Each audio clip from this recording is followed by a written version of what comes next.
Hey guys, Sonic Person here. In this video, I will be showing you how I make my Smash battles and the complicated process that goes into making them. Now, you may think that it's easy for me to make my Smash battles, right? Well, I'm here to tell you that it's not, because everything in it has to be perfect. That includes the Mii fighters, the stage it takes place on, the music, getting the battle to have certain elements in it, and getting the battle to end in a certain way. The first thing I do is come up with an idea for a Smash battle, or take a suggestion from one of my viewers. Most of my Smash battles are recreations of final battle scenes from movies, or battles between characters from a specific show or franchise, or just battles between similar characters from different universes. I actually have a list of Smash battle ideas right here, so I can pick one from here or just wait to do it later on. I have a lot of great ideas for Smash battles, but I'm always happy to take requests from other people. If I'm happy with the idea, I'll go ahead and greenlight it. If I'm not, then I won't make it. The next thing I will do after greenlighting the battle is decide when to make it. When I'm ready to make the battle, the first thing I will do is make Miis for each character that's going to be in the video. If one or more of the characters I'm planning to have in the battle is already playable in the game, I can just skip this step for them. I can only have up to 8 characters in a Smash battle because of the way the game works, and if I'm dealing with more than 8 characters, I just select the 8 that are the most important and make those. Unfortunately, I cannot create any new Miis on my Switch because I've reached the 100 Mii limit.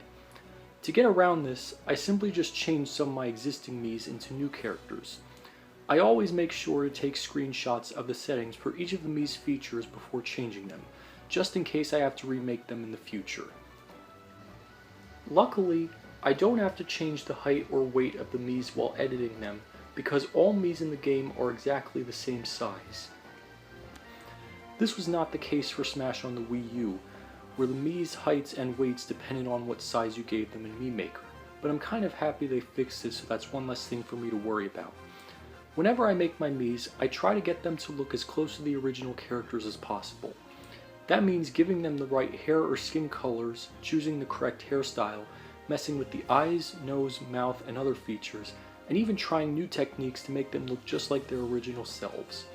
I always look at images of my subject while making a Mii out of them, to get them as accurate as possible.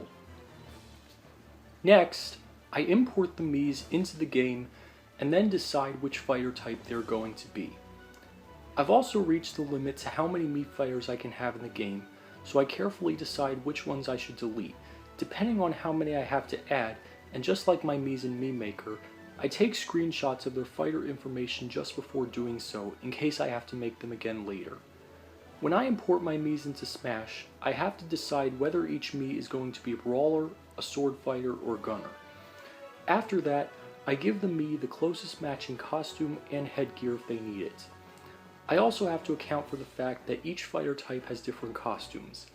Therefore, I have to carefully decide which type each one should be, depending on if the character is usually seen with a melee or firing weapon and on their physical appearance, because I have to see what costumes are available for each fighter type. For some Miis, the costume I'm looking for isn't always available for the fighter type I want them to be in, so I sometimes have to look at the other 2 fighter types to see which costume best matches them. It's very important to me that I get the characters to look as close to the originals as possible, even if they aren't the type I want to make them. After deciding which fighter type each Mii fighter is going to be, as well as giving them a costume, I decide what their neutral, side, up, and down specials are going to be. Then I give them the voice that best matches what their character sounds like. When I'm finished with making the Mii fighters, I have to decide which stage the battle is going to take place on. I also account for whether I want the stage to be in normal, battlefield, or Omega form when I make the video. After deciding what stage I want to have the battle on, I go to Vault, then Sounds, then My Music, select the stage I want my battle on, and I select the song that's going to play throughout the video.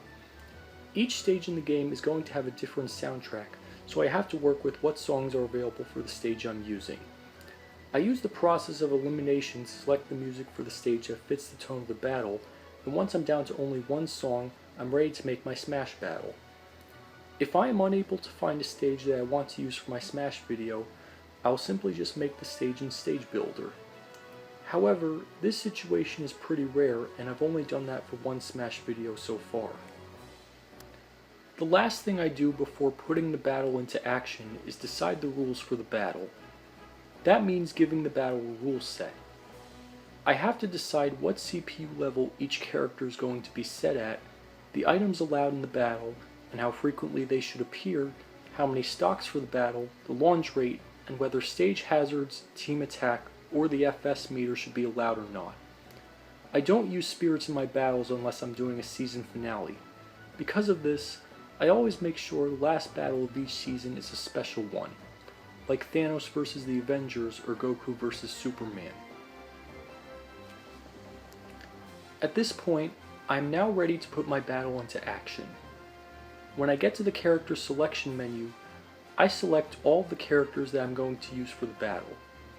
If I'm doing a team battle, I have to decide who's on what team and what color their team should be.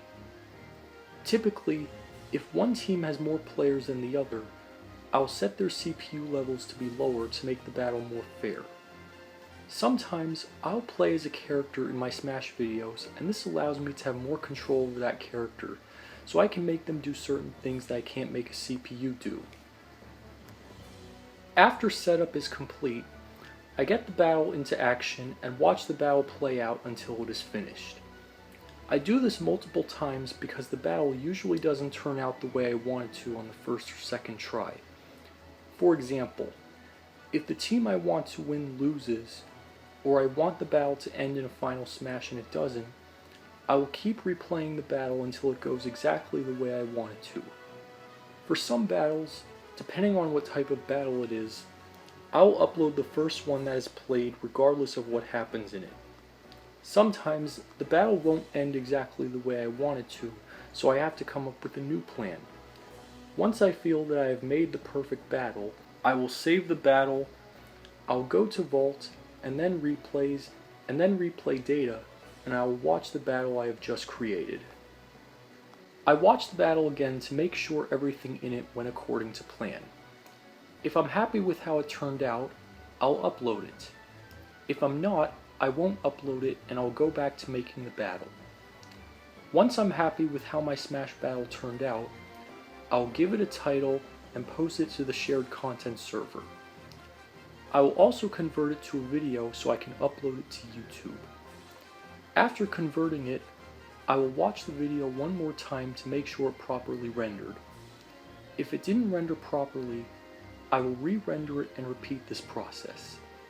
If it's good enough, I will upload it to the shared content server and then to YouTube. I will also upload the Miis I used in the video to the server if I haven't already done so, and then share them on Twitter.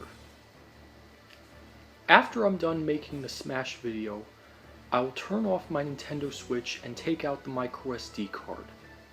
I will then put it into my microSD card adapter and into my computer. Then I will go to youtube.com, find the video file on my SD card, and upload the video. I'll give it a title and a description, as well as indicate which battle of which season it is, and maybe give it a thumbnail. Once I've entered all the information for the video, I will publish it and wait for people to react to it. So there you go. That is how I make the Smash videos that you see on my channel. Maybe you can learn from this and maybe make some Smash battles of your own. Anyways, I hope you guys enjoyed this video, and if you did, give it a like, leave a comment, and subscribe for more great Smash content. This is the Sonic Person signing off. Bye.